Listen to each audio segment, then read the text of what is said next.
Coming to repair. Repair means closure. A physician has done the excision, he just can't leave the wound as it is. He has to repair it. Now here comes a code set for repair. There are three types of repair. One is simple, intermediate, then complex, SIC, S-I-C.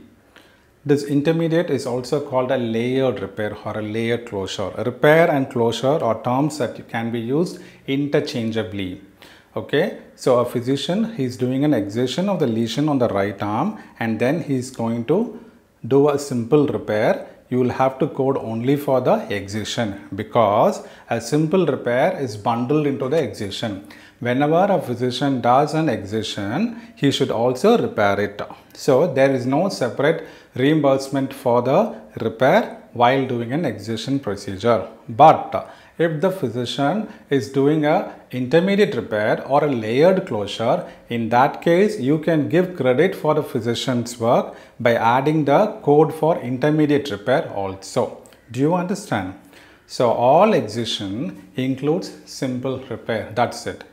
Now coming to layered closure. What is layered closure? You are going to close the tissue in layers. Meaning first you will close a muscle fascia.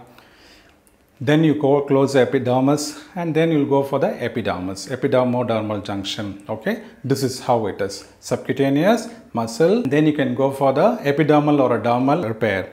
So this is suturing in layers. That's it. Now what qualifies as a complex repair is when there is extensive debridement or decontamination being done along with the intermediate closure. This qualifies as a complex repair.